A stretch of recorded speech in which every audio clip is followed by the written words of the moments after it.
제가 그 전도사 때 알게 된 한 권사님이 계십니다.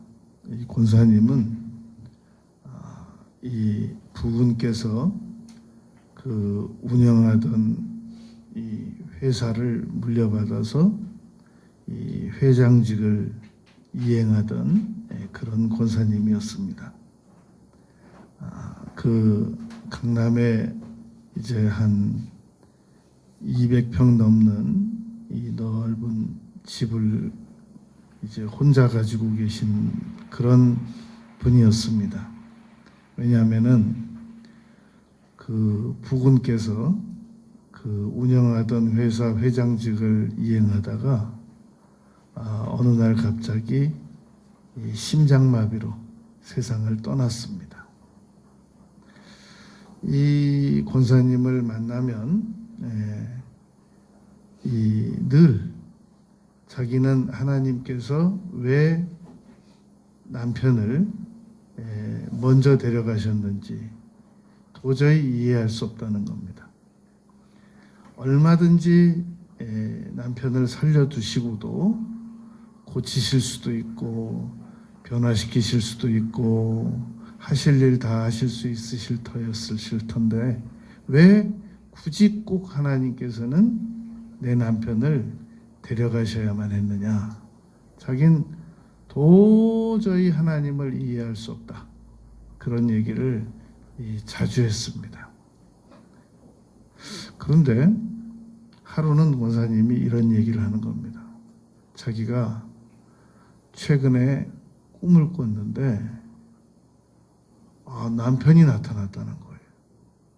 죽은 남편이 나타났는데 그러죠. 어떤 꿈인가요? 저도 궁금하더라고요. 어떤 꿈인가요? 그랬더니 남편이 나타났는데 천국에서 지게꾼 노릇을 하고 있더라는 겁니다. 그래요. 천국에도 지게꾼이 있나 보죠. 그랬더니 분명히 봤다는 거예요. 그래서 그러냐고. 근데 이 권사님은 저한테 자신이 꾼 꿈의 해몽을 요구하는 게 아니었습니다. 권사님은 그 꿈을 확실히 믿기로 이미 결심이 섰어요. 그리고 누가 무엇이라고 얘기해도 그 해석을 바꾸지 않을 투철한 결심을 가지고 있었습니다. 그래서 제가 정말 좋은 꿈입니다. 권사님. 정말 꼭 그 꿈대로 이루어지기를 바랍니다. 그랬더니 권사님이 그러는 겁니다. 저는 마음의 평안을 얻었습니다. 그러는 겁니다. 그래서 더 이상 아무 이의도 제기하지 않고 제가 조용히 그 의견에 대해서 물러났습니다. 여러분, 오늘 우리는 모세에 대해서 생각을 할 겁니다. 모세는 우선 첫 번째로 생각할 것이 신명기 34장 7절에 보면 120세까지 살다가 눈이 흐리지 않고 기력이 쇠하지 않고 천국으로 떠났습니다. 그런데 그 모세를 우리가 이제 천국에나 가서 만나 뵐 수 있을 줄 알았었는데 마태복음 17장 3절에서 나타납니다. 우리가 말하는 변화산 상에서 이 죽음을 보지 않고 천국으로 떠났던 엘리야와 함께 나타나서 베드로, 야고보, 요한이 보는 앞에서 예수님과 분명히 대화까지 나누었다라고 마태복음 17장 3절에 기록이 되어 있습니다. 물론 신학적으로는 모세는 율법의 대표로 그 자리에 나타났고 엘리야는 선지자의 대표로 그 자리에 나타났다. 제자들에게 이제 너희는 율법을 따르라는 것도 아니고 선지자들의 말을 따르라는 것도 아니고 저의 말을 들으라. 예수님의 말을 들으라.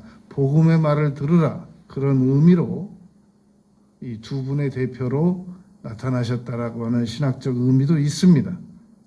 그런데 여러분, 그 권사님은 남편이 평소에 교회 나가는 것도 못 봤고 하나님 믿는다고 말하는 것도 들어본 적이 없는데 꿈 한 번 꾸고 남편이 천국에서 지게꾼 역할을 하더라.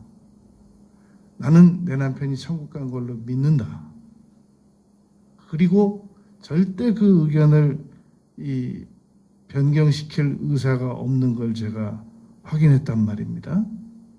그런데 우리는 여러분, 모세가 120살 살다가 천국 갔다가 변화산에 내려와서 예수님과 대화 나누고 다시 올라간 거를 못 믿는 분들이 종종 있어요. 우리는 다 믿죠. 근데 그걸 이게 있을 수 있는 일인가요? 라고 생각하는 분들이 종종 있단 말입니다. 그런데 그래서는 안 됩니다. 우리는 부활을 믿는 사람들이고 당연히 모세 엘리야도 부활했고 그러하단 말입니다. 종종 이런 생각을 가지고 계신 분들이 있습니다. 예수님 안 믿으면 아무리 착하게 살아도 지옥 간다면서요. 그렇죠. 천하에 구원받을 만한 다른 이름을 너희에게 주신 일이 없다고 사도행전 4장 12절에서 말씀했기 때문에 그러하단 말입니다. 그러면 아브라함이나 이삭이나 야곱이나 요셉이나 모세는 예수님을 만난 적이 없지 않습니까? 예수님을 만난 것은 예수님께서 신약시대에 육으로 오셨기 때문에 우리는 육으로 만났지만 구약시대 때의 성도들은 삼위일체 하나님을 만났단 말입니다. 구약시대 때 하나님은 성부 하나님으로만 나타났다고 생각하는 그것은 신학적으로 잘못된 가르침입니다. 이 태초에 하나님이 천지를 창조하셨다고 할 때도 삼위일체 하나님께서 창조하신 것이고 하나님의 신이 운행하셨고 삼위일체 예수님께서 히브리서에서 말씀하신 대로 천지 창조에 예수님께서 창조하지 않으신 것이 없다고 말했단 말입니다. 그러므로 구약 성도들은 이미 우리보다 먼저 삼위일체 하나님을 만났기 때문에 구약시대 때 성도들은 예수님을 못 만났으니까 천국 가는 것이 좀 문제가 되지 않을까 하는 생각은 잘못된 생각입니다. 그러므로 구약에서 하나님을 믿었던 사람들 여지없이 다 천국에 잘 가 계시고 우리가 가면 넉넉히 능히 만날 수가 있습니다. 모세에 대해서 여러분, 모세에 대해서는 우리가 교회 생활하면서 정말 평생 듣죠. 그런데 원래 설교학에서 이런 말이 있습니다. 설교학에서 아주 유명한 얘기는 설교 시간에 안 다루는 게 좋다. 다뤄봐야 손해다. 왜냐하면 성도님들이 다 이미 알고 있는 내용들이기 때문에 설교자들의 말에 감흥을 받지 못한다. 이게 설교학에서 가르치는 내용입니다. 그런데 여러분, 제가 여러분들이 많이 알고 있는 내용들을 조심스럽게 피해가면서 여러분들이 많이 알고 있는 내용들 가운데도 미처 생각하지 못하던 부분들만 조심스럽게 이렇게 나가는 중인 겁니다. 그래서 오늘 우리가 모세에 대해서 첫 번째 생각할 것은 모세는 120세에 비스가산에서 분명히 천국으로 떠났고 변화산에서 예수님 다시 만났고 우리 천국 가면 다시 영원히 우리와 함께 계실 분이신 겁니다. 두 번째, 모세에 대해서 우리가 기억할 것은 이 모세는 출애굽기 33장 18절에서 하나님을 보여달라라고 요구를 했던 아주 담대한 그런 믿음의 소유자였습니다. 그때 이미 하나님을 만나면 직접 뵈면 죽을 수도 있었다는 사실을 모세는 알고 있었습니다. 이 이상구 박사는 의학자로서 이렇게 말합니다.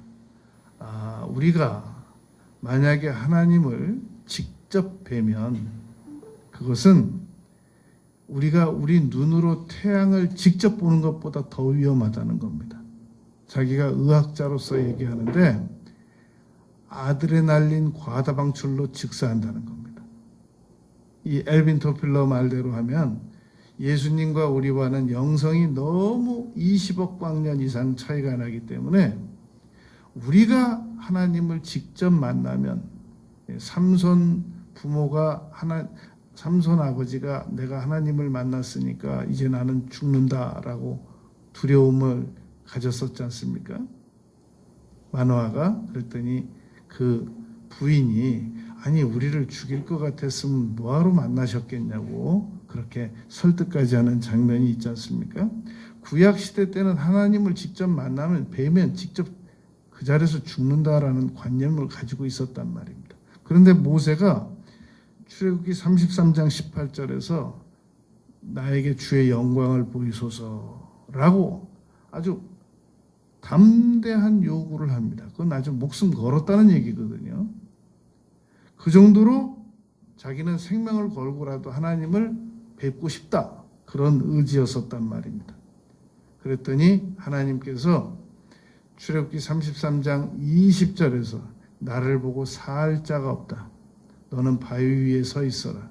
내가 지나갈 거고 나의 등 뒤를 봐라.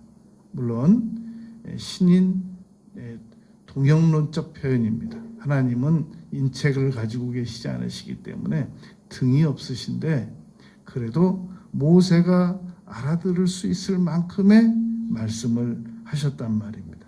그런데 신약시대에 와서 예수님의 제자 중에서 빌립이라는 사람이 요한복음 14장 8절에서 예수님에게 같은 요구를 합니다. 우리에게 하나님을 보이소서. 그랬더니 예수님께서 나를 본 자는 하나님을 보았거늘 어찌하여 나에게 하나님을 보이라 하느냐. 그러니까 우리가 태양을 직접 볼 수 없지만 안경을 통해서는 볼 수 있는 것처럼 하나님을 우리가 직접 뵐 수는 없지만 예수님을 통해서는 하나님을 뵐 수 있단 말입니다. 그래서 예수님께서는 역사 속에 한번 오셨던 겁니다. 이 모세가 하나님을 보여달라라고 분명한 요구를 했던 것, 이것은 그냥 평범한 요구가 아니라 사생 결단 후에 하나님을 뵙고 싶다라고 요구를 했던 것입니다. 세 번째 우리가 모세에 대해서 생각해 볼 것은 이 모세가 시내산에 올라가서 40일 금식을 했지 않습니까? 그런데 아론이 3살 많은 형 아론이 그 시내산 밑에서 이스라엘 백성들과 함께 금붙이를 가지고 송아지를 만들어 놓고 하나님을 우상시하는 놀라운 일을 행하고 있었단 말입니다. 그런데 모세가 산에서 내려오기 전에 이미 하나님께서 모세에게 그 말씀을 하십니다. 그러니까 이스라엘 백성들이 송아지 만들어 놓고 둘러서서 춤추고 송아지를 보고 하나님이라고 말하고 하는 장면을 보고 안 게 아니라, 여러분 출애굽기를 자세히 읽어보시면 모세가 산에서 40일 금식을 마치고 내려와서 그 아래 광경을 보기 전에 하나님께서 이렇게 말씀하셨습니다. 출애굽기 32장 7절에서 모세야 너의 백성이 부패하였도다. 지금 우리 개역 성경에서는 내 백성이 부패하였도다 라고 그 우상 만들어 놓고 덩덩덩덕궁하는 그 장면을 미리 모세에게 말씀해 주셨단 말입니다. 그때 모세가 출애굽기 32장 7절에서 그 말을 듣고 32장 11절, 13절, 16절에서 주의 백성이십니다 라고 4번을 말합니다. 저의 백성이 아니라 주의 백성이십니다. 하나님께서 모세야, 이 백성은 목이 곧다. 내가 저들을 다 멸하고 싶다. 너의 백성이다. 이렇게 말씀하셨을 때 모세가 주의 백성이십니다 라고 설득을 합니다. 그랬더니 출애굽기 32장 14절에서 여호와께서 뜻을 돌이키사 이스라엘 백성들에게 화를 베풀지 아니하셨다라고 기록하고 있단 말입니다. 이렇게 하나님과 대화를 마치고 난 다음에 19절에 가서 모세가 백성들을 보고 뭐 하는 짓들이냐, 그리고 그 자리에서 돌판을 깨뜨렸단 말입니다. 모세의 위대성은 차라리 이 민족들 대신하여 바울 사도도 로마서 9장에서 내가 이 민족을 위해서 구원만 다 받을 수 있다면 내가 하나님께 저주를 받아 끊어질지라도 지옥 갈지라도 나는 받아들이겠다라고 고백했던 것처럼 모세 역시 하나님 저를 차라리 제가 지옥을 가도 좋습니다 라는 의미의 발언을 합니다. 그러면서 주의 백성이라는 말로 설득하여 범죄한 이스라엘 백성들과 하나님과 중간에서 화해를 이루어내는 놀라운 이 주의 종으로서 쓰임을 받았단 말입니다. 이게 여러분 모세입니다. 한 가지 더 생각해 보면 4번째, 모세는 예수님과 비교되던 자였습니다. 이스라엘 백성들에게 있어서 히브리서 기자는 모세를 자꾸 예수님보다 더 위대하게 생각하려고 하는 경향이 있거나 모세와 동등된 자로 예수님을 생각하려고 하는 경향이 있었단 말입니다. 히브리서 기자는 그 점에 대하여 경계하면서 히브리서 3장 4절에서 말합니다. 그는 모세보다 더욱 영광을 받을 자이시다. 집마다 지은 분이 있으시되 집을 지으신 분은 하나님이시다. 예수님께서는 집을 지으신 분이시고 모세는 그의 사환이고 종이다. 예수님은 만물을 지으신 분이시다 라고 히브리서 3장에서 굳이 그 부분에 대하여 가르치고 해명을 해야만 했단 말입니다.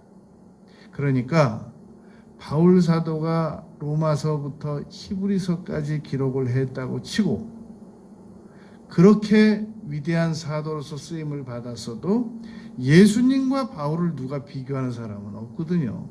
감히.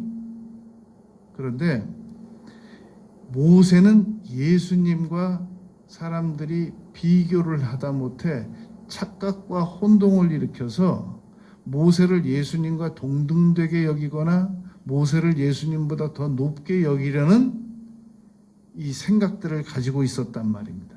그래서 히브리서 기자는 그건 아니다. 히브리서는 여러분 1장 2장에서 예수님은 천사보다 위대하시다라고 가르쳤습니다. 자꾸 사람들이 예수님과 천사를 동등시 여기거나 천사를 더 높게 여기는 경향이 있었기 때문에 히브리서 기자는 그 부분을 바로잡기 위해서 히브리서 1장에서 예수님은 천사보다 뛰어나시다. 예수님께서 잠시 세상에 육으로 계셨을 때 천사보다 능력이 덜한 면이 있으셨을 것이지만 예수님은 하나님이시다라는 것을 히브리서 1장에서 다루었단 말입니다. 그리고 2장에서 흘러 떠내려가지 이러한 내용들을 흘러 떠내려가지 않게 함이 옳으니라 예수님은 죽음을 맛보시기 위해서, 죽음을 두려워하지 않게 하시기 위해서 죽음을 우리 대신 맛보셨다. 그런 내용들을 2장에서 적고 3장에서 예수님은 모세보다 더 뛰어나신 분이시다 라고 설명해야만 했단 말입니다. 모세가 여러분 그런 분이었습니다.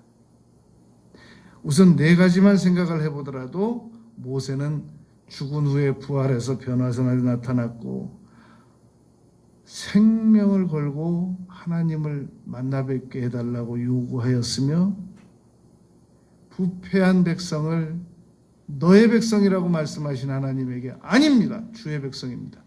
라고 말씀하심으로 말미암아 이스라엘 백성들과 하나님과 화해를 이루어냈고 그리고 감히 착각과 모순과 잘못된 정보에 의한 것이지만 감히 모세는 이스라엘 백성들에게 예수님과 이 같은 급으로 오해를 받을 수 있을 만큼의 아주 위대한 구약의 인물이었습니다.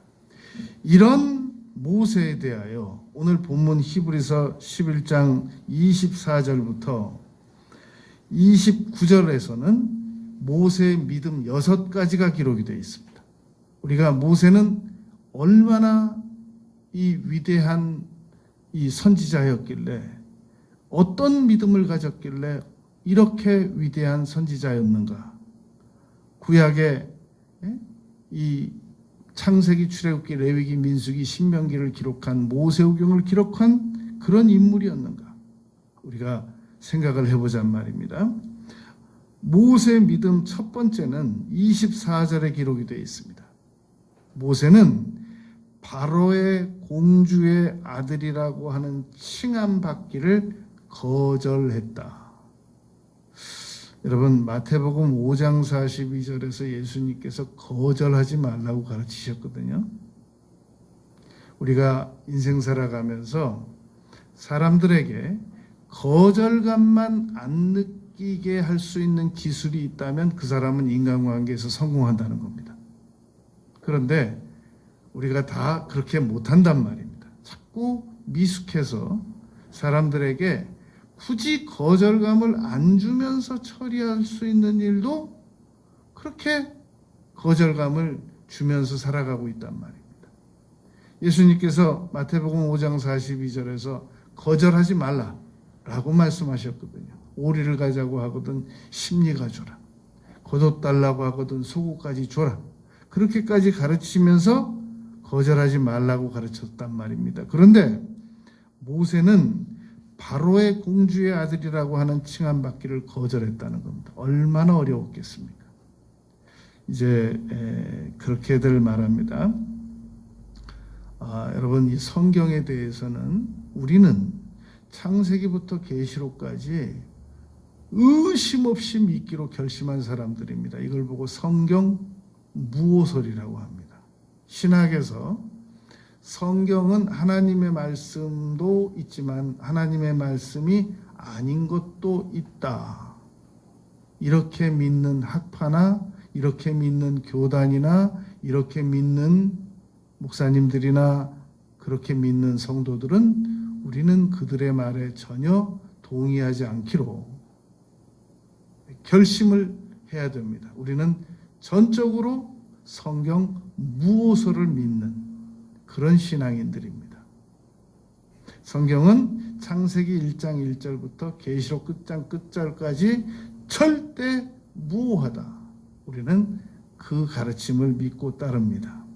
그런데 이 성경에는 일부 하나님의 말씀도 있지만 하나님의 말씀이 아닌 것도 있으며 성경은 신화로 가득하다라고 말하는 자유주의자들도 있단 말입니다.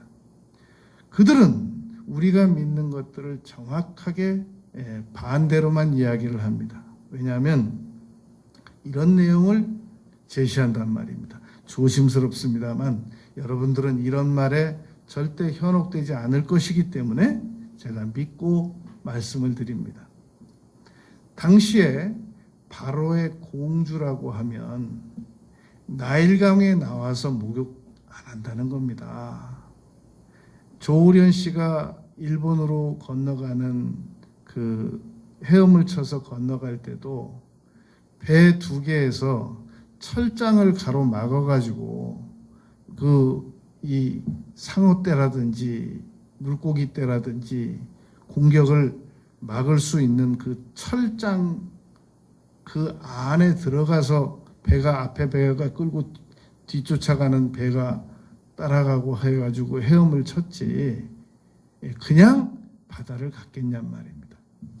당시에 나일강이라고 하면 악어떼가 출몰하던 곳인데, 그리고 그 나일강이 아무리 깨끗했다고 할지라도 그 강 속에 물 속에 물고기들이 있고 그런데 아니 그 공주가 그 깨끗한 물 놔두고 정수된 물 놔두고 나일강에 나와서 목욕을 했겠냔 말입니다. 그러니까 성경에 바로의 공주가 목욕하러 나왔다는 사실을 읽고 이 자유주의자들은 이건 거짓말이다, 이건 신화다, 이건 소설이다 이렇게 말할 법도 하고 말했다는 겁니다. 그리고 당시에 모세의 이 결혼 여부가 또 40세에 모세가 결혼을 안 하고 미디안에 가서 결혼을 했다고 그러는데 말도 안 되는 얘기다. 당시에 바로의 공주의 아들이면 20살이면 다 결혼한다. 그런데 모세가 어떻게 미디안에 가서 결혼을 했다고 하느냐. 이건 인정할 수 없다. 이제 자유주의자들이 하는 얘기입니다. 그리고 미디안에 가서 그 여성들이 양 물 먹이고 이 목동 노릇했다는데 그 거친 곳에서 어떻게 여성들이 했고 거기 그 중에 한 여성을 모세가 만났다는 거냐. 여러분 야곱이 바다나람의 그 장인 집에 삼촌 집에 갔을 때 라헬이 양 물먹이로 나왔잖아요. 그런데 못 믿겠다는 겁니다. 그리고 모세는 이스라엘 민족 지도자인데 어떻게 모세라는 이름이 히브리식이 아니냐. 바로의 공주가 데려다가 지은 투투모세의 손자로서 지은 이름이니까 물에서 건진 자로서의 히브리식이 아닐 수밖에 없던 거란 말입니다. 아므람과 요게벳이 지어준 이름이 아니거든요. 그러니까 이런 반대도 얼마든지 우리가 다 반격할 수 있단 말입니다.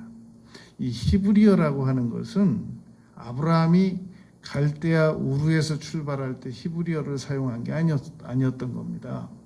하란 거쳐서 800km, 가나안 800km, 2000km, 1600km를 갔을 때 가나안에는 원주민들이 있었습니다. 막벨라 구를 아브라함에게 돈 받고 판 사람들이 있듯이 그곳 원주민이 있었단 말입니다. 이스라엘은 지금 강원도 크기란 말입니다. 그 지역에서 강 건너 온 자들, 아브라함의 후손들에게 이 만들어진 언어를 히브리어라고 합니다. 세계 모든 언어들이 다 왼쪽에서 오른쪽으로 써나가는데 히브리어만 오른쪽에서 왼쪽으로 써나가지 않습니까? 물론 거기에 대해서 추측학설이 많이 있습니다. 이스라엘 사람들은 왼손잡이들이 많았기 때문에 오른쪽에서 왼쪽으로 써내려갔을 것이다. 그러나 하나님께서 특별히 선택한 민족이라고 하는 것을 나타내기 위해서 이스라엘 백성들만 이렇게 가진 고유의 여러 가지 특성들이 있었단 말입니다.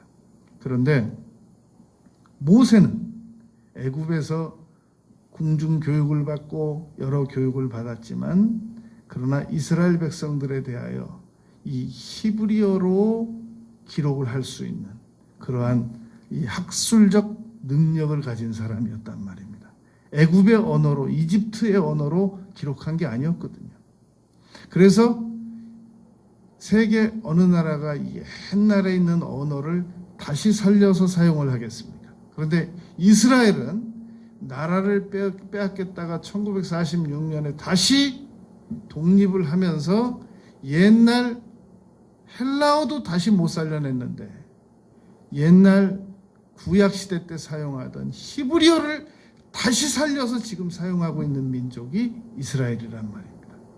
그러니까 그런 특성을 가지고 있습니다. 또 반대하는 사람들은 출애굽 상황을 반대합니다.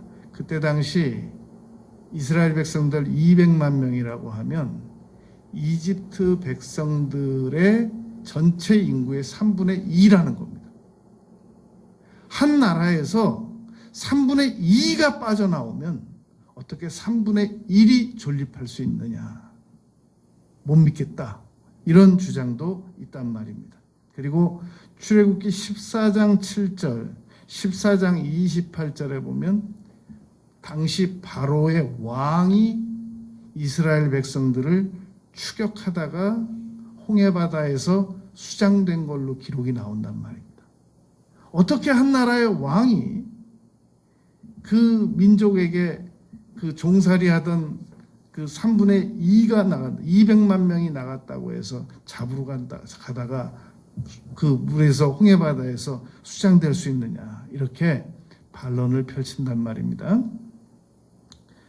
이 사람들 얘기만 듣잖아요.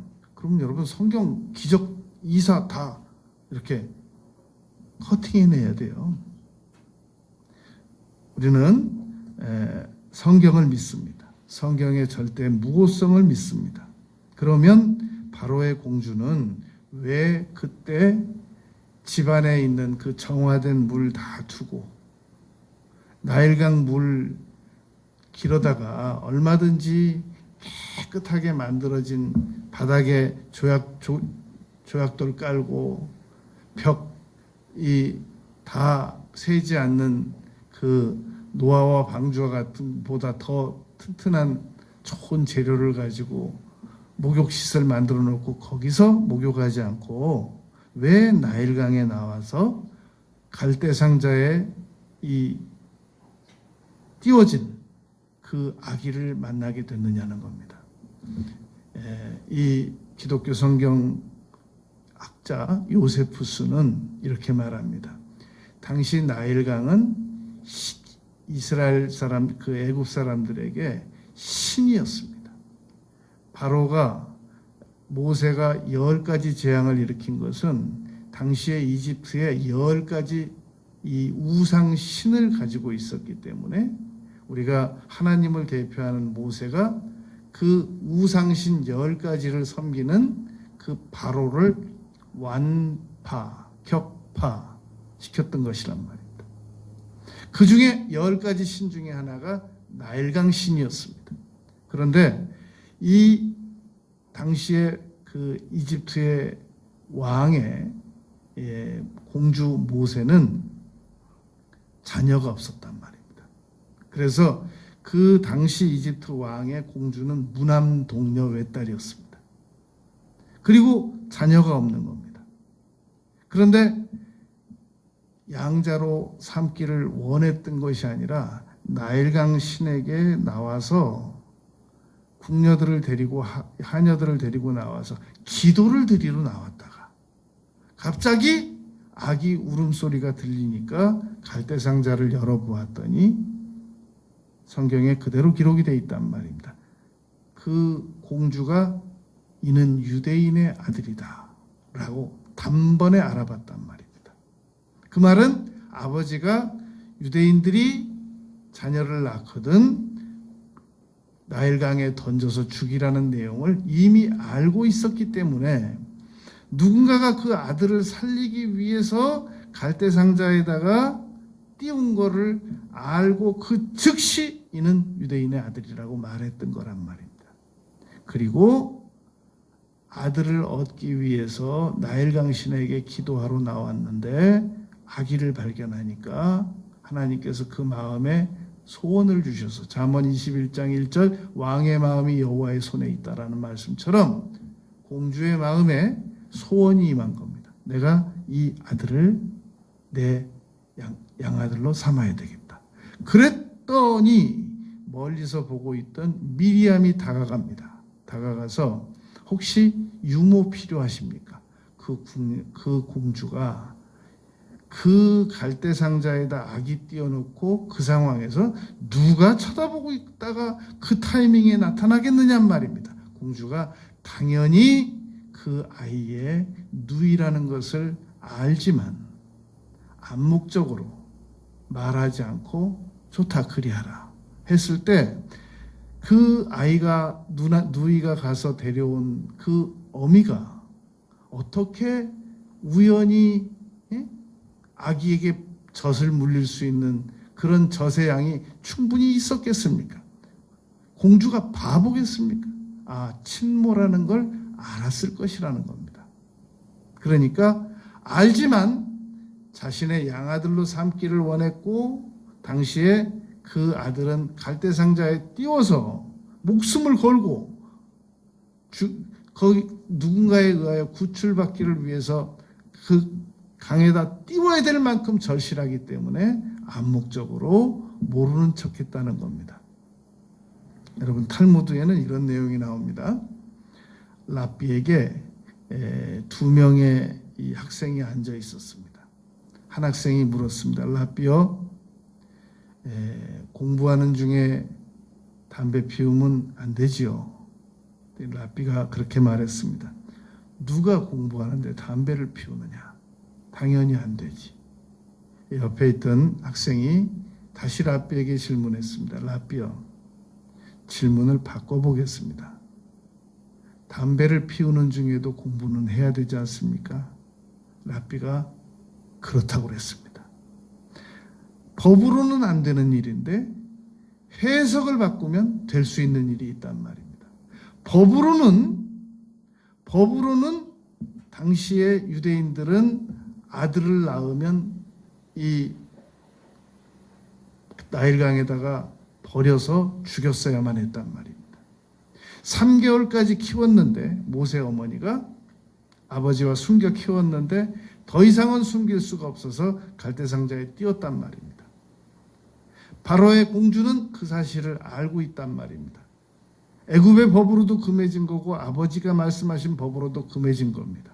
그런데 양자로 드릴 경우는 살 수 있다는 걸 알았단 말입니다. 바로의 공주가. 아버지의 법이었지만 공주가 양자로 드리지 않으면 죽어야 됩니다. 왕의 명령이기 때문에. 그러나 예외의 경우가 있는데 공주가 양자로 받아들인 아들에 한해서는 살릴 수 있었단 말입니다. 그래서 받아들였고 그리고 그 엄마를 유모로 받아들였고 그 정보를 준 미리암의 말을 들었단 말입니다. 이렇게 큰 모세가, 이렇게 성장한 모세가 40세가 돼가지고 그런 엄마를 떠난다는 게 가능하겠냔 말입니다.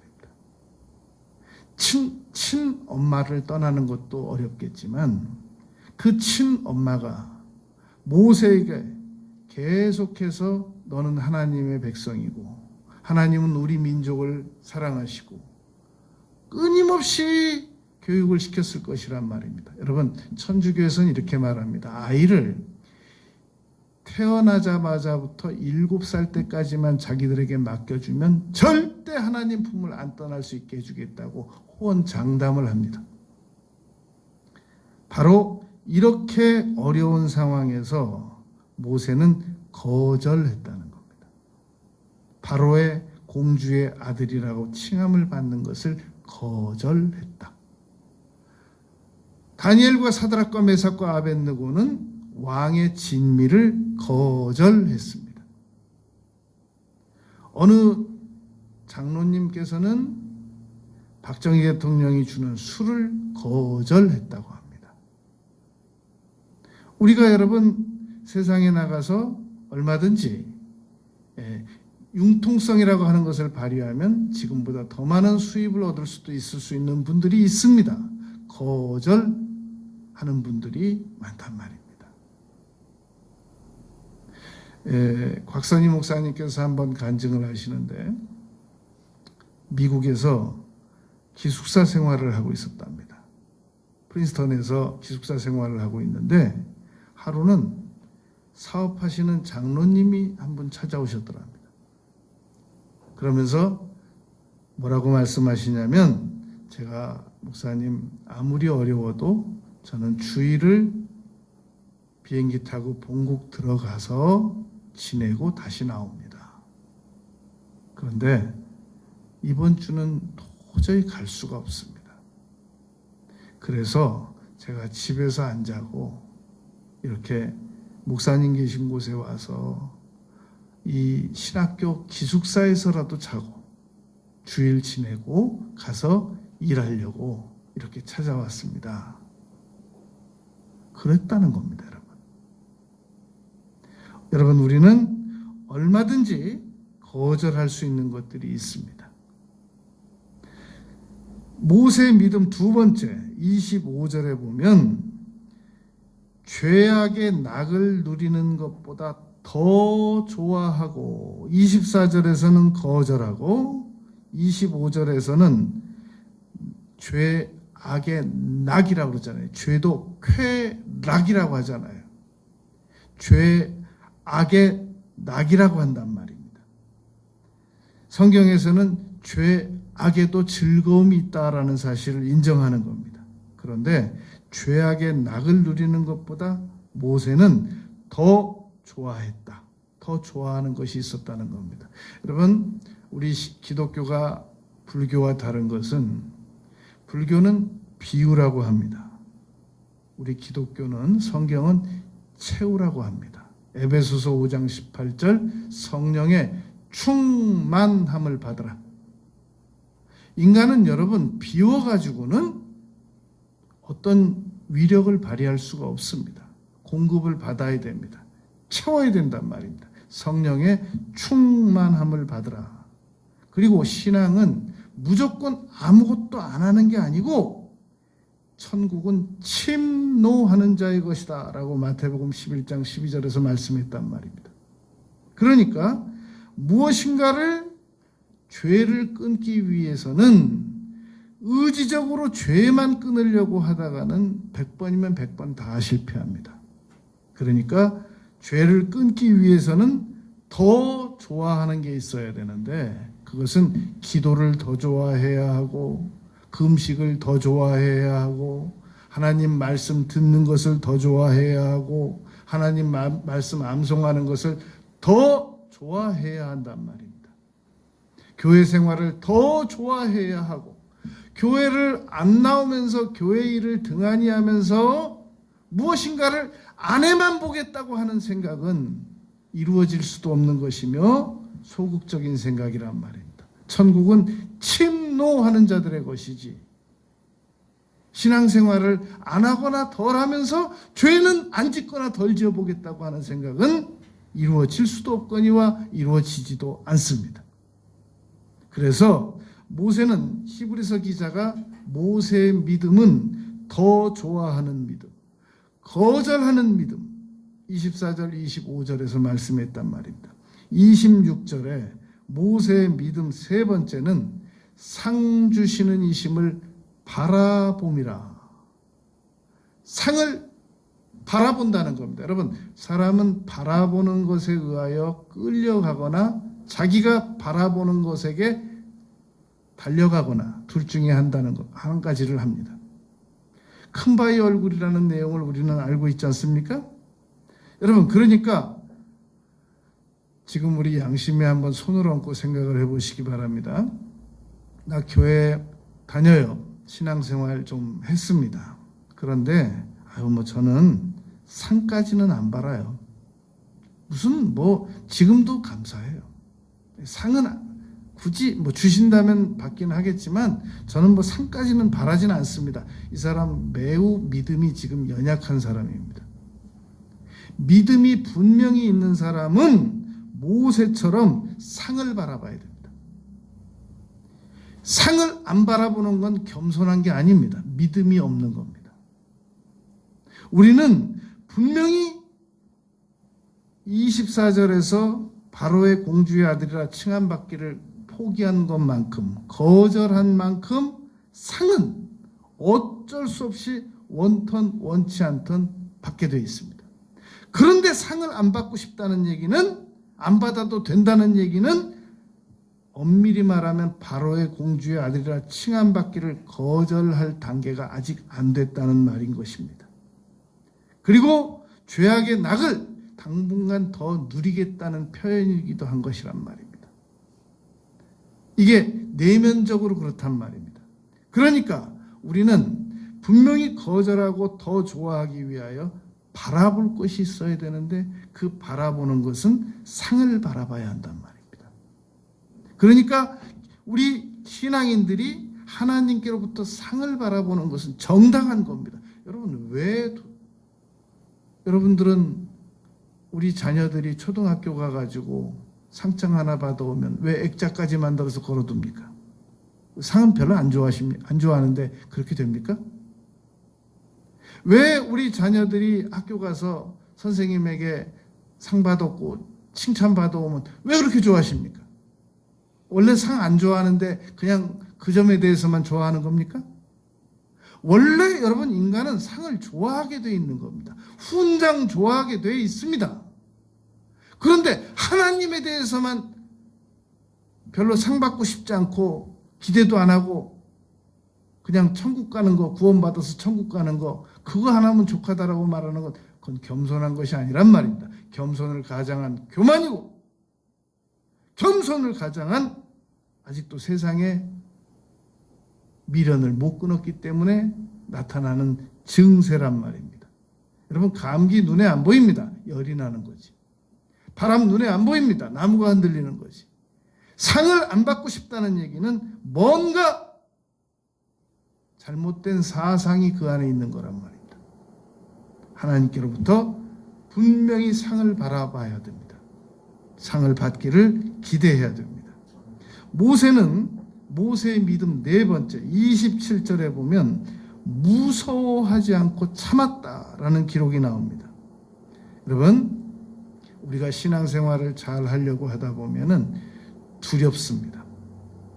그런데 이 두려움을 견디기가 어려우니까 그냥 쉽게 포기합니다. 분명히 참으면 좋은 줄 알지만 나는 이건 못 참아. 나는 한계가 있는 사람이야. 환난은 인내를. 이것도 나에게는 환난이야. 인내는 어려워. 인내는 연단을. 연단은 좋지만 난 인내는 어려워. 그리고 연단은 소망을. 소망도 좋지만 소망이 우리를 부끄럽게 하지 않는 거 알지만 나는 인내하고는 거리가 먼 사람이야. 아직 믿음이 없는 겁니다. 믿음이 약한 겁니다. 과연 내가 이 고통을 참을 수 있을까? 과연 내가 이 분노를 참을 수 있을까? 과연 내가 이 짜증을 참을 수 있을까?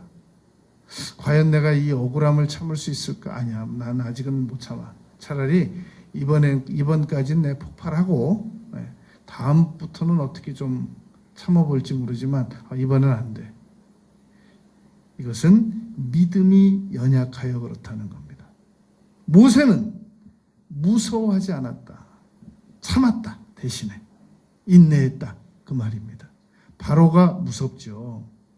여러분, 모세가 이 히브리인을 억울하게 하는 이집트 사람을 죽여서 땅에다 묻고 다음 날 또 싸우려고 하는 사람들에게 나아갔다가 탈로나또다 하고 미디안으로 도망갔잖아요. 당시 여러분, 애굽이라고 하면 오늘날 러시아, 중국, 미국 합한 것만큼이나 위력이 있는 세계 최강국이었습니다. 그런 나라의 왕을 노해가지고 노하게 만들어 놓고 미디안으로 도망가 봐야 얼마든지 그 애굽의 투투모세가 마음만 먹었다고 하면 바로 자객을 보내서라도 모세의 생명은 유지할 수가 없단 말입니다. 지금 애굽의 그 바로 왕은 옛날 힉소스 왕조 때 요셉이 모시던 바로 왕이 아니란 말입니다. 그 파라오가 아닌 겁니다. 그 파라오는 요셉을 극진히 총리까지 시켜줬던 그 예우하던 그 파라오는 세상 떠났고 그 다음 정권의 왕이 새롭게 섰는데 이 왕은 얼마나 잔혹한 사람이면 아들이면 히브리인들의 아들이면 가나안 땅에다가 나일강에다가 던지고 딸들이거든 살리라고 말했던 사람은 히틀러급인 겁니다. 어떻게 살아있는 아들을 나일강에다 던지라고 명령을 할 수 있겠냔 말입니다. 공공연하게. 히틀러급이 아니고는 그럴 수 없단 말입니다. 히틀러도 큰 사람은 죽였어도 아기죽이란 말은 안 했잖아요. 헤롯 왕이 예수님 태어났을 때 아기 죽이려고 쫓아다닌 그 명령한 사람인데 헤롯 왕급이란 말입니다. 히틀러보다 더 악했단 말입니다. 그런데 그런 왕의 노함을 무서워하지 않고 참고 공주의 아들이라 칭함을 거절하고 그리고 우리 하나님의 백성들의 지도자가 되기 위하여 떠났다는 겁니다. 가차없이 떠났다는 겁니다. 그 엄마는 얼마나 슬펐겠습니까? 모센들 그 양어머니가 안 보고 싶었겠습니까? 가슴 안 아팠겠습니까? 모세는 쇠로 된 사람이었겠습니까? 그런데 믿음이 그러한 일들을 참원에게 만들었다는 겁니다. 모세의 믿음 5번째 28절입니다. 유월절과 피 뿌리는 예식을 정하였으니 이게 모세의 믿음으로 그렇게 했단 말입니다. 여러분, 출애굽 백성들은 양의 피를 문 위에다 이렇게 페인트 칠하는 것처럼 발랐단 말입니다. 그랬더니 그 죽음의 영이 천사가 그 피가 발라진 집은 패스 오버 해가지고 건너뛰어서 애굽의 그 피가 안 발라진 집들의 장자들만 다 죽게 만들었단 말입니다. 모세는 유월절 피 뿌리는 의식, 그 피를 문에다 바르는 것이 이게 효력이 있겠어? 이까짓 게? 그건 여러분 이것과 똑같습니다.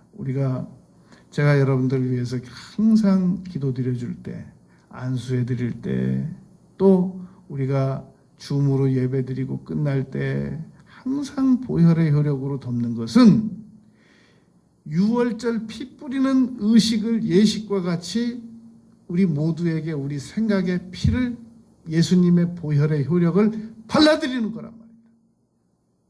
그러면 마귀가 여러분들을 침범하지 못한단 말입니다. 우리 교회를 침범하지 못한단 말입니다. 그걸 믿어야 된단 말입니다. 모세는 그 보혈의 효력을 예수님께서 흘려주신 보혈의 효력을 믿은 게 아니라 양에서 나온 피를 상징론이라고 모형론이라고 그래요. 양에서 흘린 피만 가지고도 믿었는데도 죽음에서 살아났단 말입니다. 그런데 예수님의 피를 우리가 믿음으로 바르면 얼마나 효력이 더 크겠느냐는 겁니다. 예수님의 보혈의 효력을 적극적으로 활용하시기 바랍니다. 끝으로 6번째 모세의 믿음은 29절입니다. 홍해를 육지같이 건넜으나. 여러분, 제가 질문하겠습니다. 지금 이 집이 언제 무너질지 몰라요. 그런데 그런 집에 여러분들의 자녀 5명 중에 1명만 데리고 들어갔다 나오라 그러면 여러분들 들어갈 수 있습니까? 지금 이 건물 언제 무너질지도 모르는데요. 아니, 여러분들 혼자 들어갔다 나오는 거는 어떻게 할 수 있을 수도 있어요. 잠깐 들어갔다 목숨 걸고 그냥 들어갔다 나오는 거니까. 뒤에서 쫓아오는 사람도 있고 그러니까 애국 군대도 쫓아오고 그러니까 내가 나은 몸 그냥 죽고 못 나올 각오하고 이 위태한 건물 안에 뛰어들 수 있단 말입니다. 여러분, 민족 지도자로서 200만 명을 바닷속으로 끌고 들어갈 수 있어요? 언제 물이 덮칠지 모르는데? 이게 믿음이 아니고 뭐겠냔 말입니다. 믿음 없는 사람 같으면 바닷속으로 200만 명 아니라 20만 명 아니라 2만 명 아니라 2,000명 아니라 200명 아니라 20명도 못 데리고 들어가요. 언제 물 덮칠지 모르기 때문에. 모세는 믿음이 있었던 겁니다. 여러분, 우리가 오늘 모세의 믿음 6가지를 공부했습니다. 핵심은 로마서 10장 17절입니다. 믿음은 들음에서 난다는 겁니다. 우리가 계속해서 우리의 믿음이 강해질 수 있는 메시지를 들어야 됩니다. 우리가 자꾸 인간적인 생각, 무슨 인간적인 철학, 인간적인 지식, 관념론, 인식론 이런 것들 강해질 수 있는 얘기는 아무리 들어도 위급할 때 아무 위력을 발휘하지 못합니다. 그러나 하나님께서 주시는 믿음을 받아들이게 되면 어떠한 상황이 올지라도 하나님 앞에서 용기 내서 거절하고 더 좋아하고 상을 바라보고 인내하고 참고 보혈의 효력을 믿고 홍해를 육지같이 건너고 그리고 날마다 하나님을 더 잘 믿는 우리가 될 수 있습니다. 기도드리겠습니다.